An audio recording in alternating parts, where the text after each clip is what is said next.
Welcome to a journey through Shakespeare's England, where we explore the iconic landmarks that shape the life and works of the bard. From the bustling streets of London to the tranquil countryside of Stratford-upon-Avon, we'll uncover the places that inspired some of the greatest works of English literature. Join me as we step back in time to Elizabethan England, a world of soaring ambition, bitter rivalries, and theatrical brilliance. Together, we'll trace the footsteps of William Shakespeare, exploring the places where he lived, loved, and created timeless masterpieces. Get ready to be transported, to be challenged, to be entertained. This is more than just a history lesson. This is a celebration of the enduring power of words and the magic of theatre. Let's begin.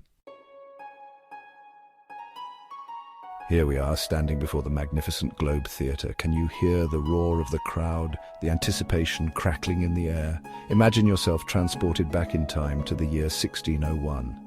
The wooden O of the Globe, a masterpiece of Elizabethan architecture, rises before us, a monument to Shakespeare's genius and the enduring power of theatre. It's a living, breathing replica, meticulously reconstructed to give us a taste of what it might have been like to experience a play in Shakespeare's time. Imagine the groundlings, those boisterous souls standing in the open yard, their laughter and gasps echoing as the drama unfolds. Picture Queen Elizabeth herself arriving by royal barge, eager to be swept away by the latest Shakespearean masterpiece. This is where Shakespeare's words first came to life, where Hamlet pondered, where Romeo loved, and where Macbeth's ambition met its tragic end. The very air hums with the echoes of their stories.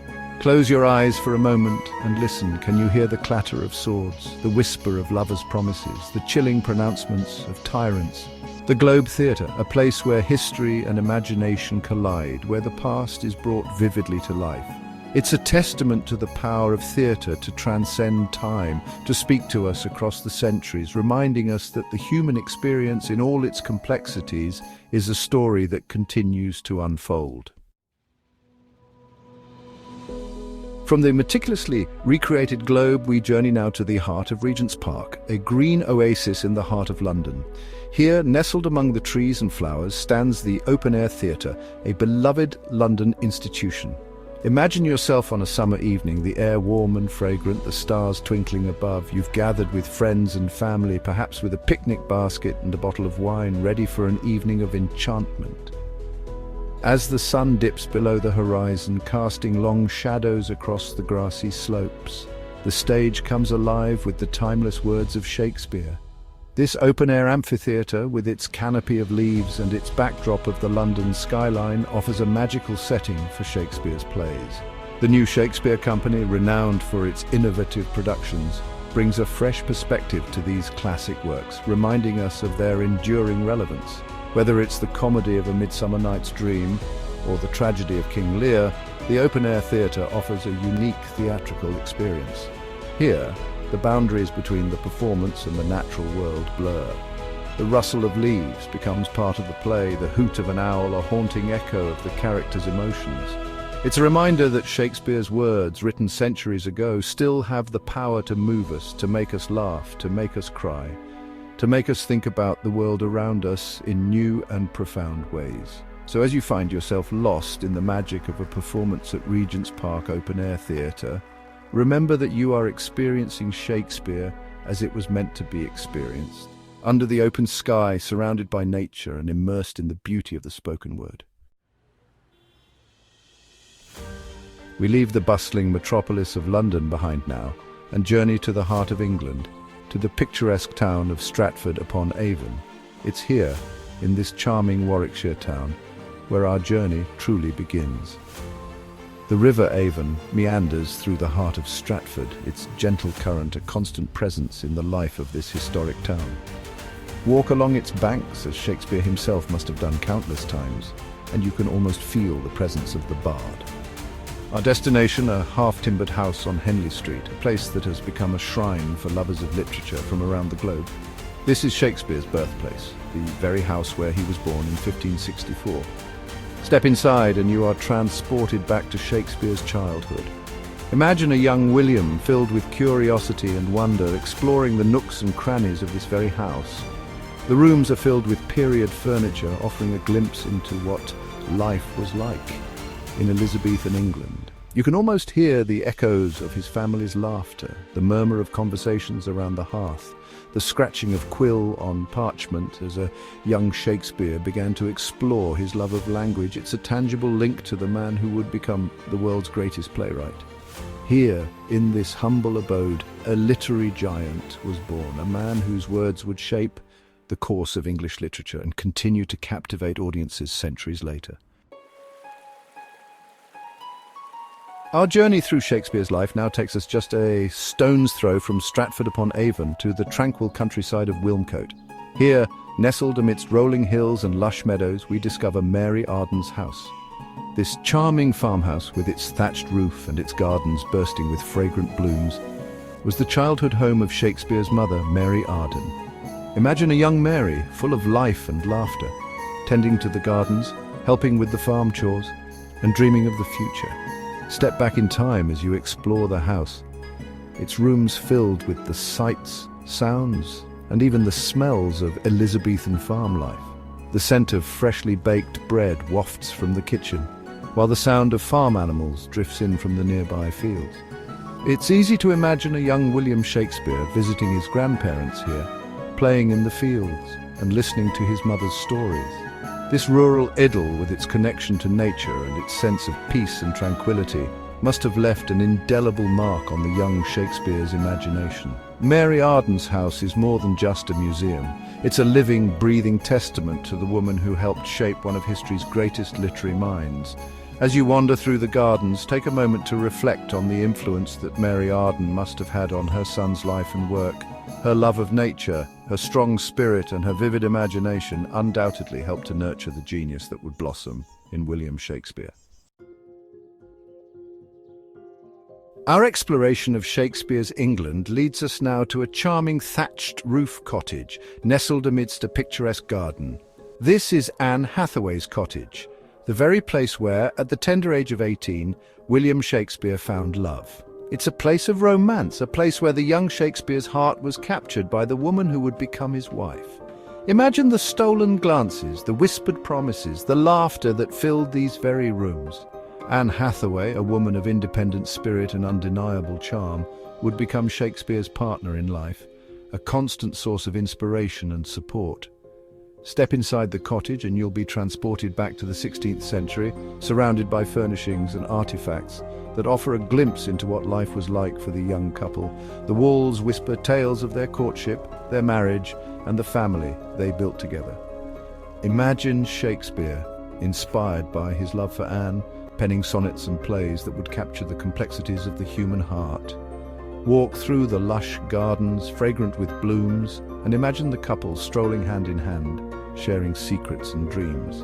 It's a testament to the enduring power of love, a reminder that even in the midst of great change and upheaval, the human heart seeks connection and solace. Anne Hathaway's cottage is a place where history and romance intertwine, a place where we can glimpse the private life of the man who so eloquently captured the passions and complexities of the human experience. Our journey through Shakespeare's England now brings us to a place of quiet contemplation. New Place, the final home of William Shakespeare. Although the original house no longer stands, the gardens and foundations have been meticulously preserved, offering a glimpse into the playwright's final years. It's here, in this tranquil setting, that Shakespeare retired after a lifetime of writing and performing, returning to his beloved Stratford a wealthy and respected man. Imagine him strolling through these gardens, his mind still brimming with stories, his heart filled with the memories of a life lived to the fullest. Though the house itself was sadly demolished in the 18th century, the gardens have been recreated using horticultural research and Shakespeare's own writings as inspiration. Close your eyes and imagine the sights and scents that would have greeted Shakespeare as he walked these paths.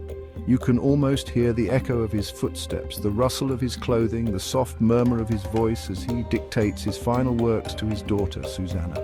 Here, surrounded by family and the beauty of the natural world, Shakespeare found peace and contentment. New Place is a poignant reminder that even the greatest journeys must eventually come to an end. Yet Shakespeare's legacy, like the gardens that grace this place, continues to flourish, inspiring and delighting generations of readers and theatre-goers. Our journey through Shakespeare's Stratford-upon-Avon takes us now to Hall's Croft, a grand Tudor house that once belonged to Shakespeare's daughter Susanna and her husband Dr. John Hall, a prominent local physician. Step inside and you're greeted by the scent of herbs and the sight of antique medical instruments, a reminder of Dr. Hall's profession. As you wander through the rooms, imagine the conversations that must have taken place here, the laughter, the debates, the sharing of news and stories. Susanna, Shakespeare's eldest daughter, was a woman of intelligence and wit, and her home would have been a hub of intellectual and social life in Stratford. It's here that Shakespeare spent his final years, surrounded by his family and the comforts of home. The house is filled with period furniture and artifacts, offering a fascinating glimpse into the lives of the wealthy merchant class in Elizabethan England. You can almost picture Shakespeare seated by the fire, sharing stories of his life in London with his grandchildren. Hall's Croft is a testament to the enduring bonds of family, a reminder that even as our loved ones embark on their own journeys, their influence continues to shape our lives. It's also a reminder that Shakespeare's legacy lived on not only through his work, but also through the lives of his children. Our Shakespearean pilgrimage culminates on the banks of the River Avon, in the heart of Stratford-upon-Avon, where we encounter a trio of theatres that stand as a testament to the bard's enduring legacy. First, we have the majestic Royal Shakespeare Theatre, a grand dame of a building that has hosted some of the world's greatest actors. Imagine the hush that falls over the audience as the lights dim and the curtain rises, revealing a world of Shakespearean drama brought to life. Next door, the intimate Swan Theatre, with its thrust stage and its connection to the Globe, offers a more intimate theatrical experience. Here you can almost imagine yourself back in Shakespeare's time, caught up in the immediacy and intimacy of the performance. And finally, there's the other place, a smaller, more experimental space that has been a breeding ground for innovative and challenging productions of Shakespeare's work. It's a place where new generations of actors and directors continue to find fresh perspectives on these timeless plays. These three theatres, each unique in its own way, represent the past, present and future of Shakespearean performance. They are a reminder that the bard's work is not static, but rather a living, breathing entity that continues to evolve and resonate with audiences across the globe. Thank you for joining us on this literary journey through Shakespeare's England. We've walked in the footsteps of the bard, explored the places that shaped his life and ignited his imagination. From the bustling streets of London to the tranquil beauty of Stratford-upon-Avon, we've uncovered the history, the romance and the enduring legacy of William Shakespeare. We hope this journey has ignited within you a deeper appreciation for the power of words and the magic of theatre.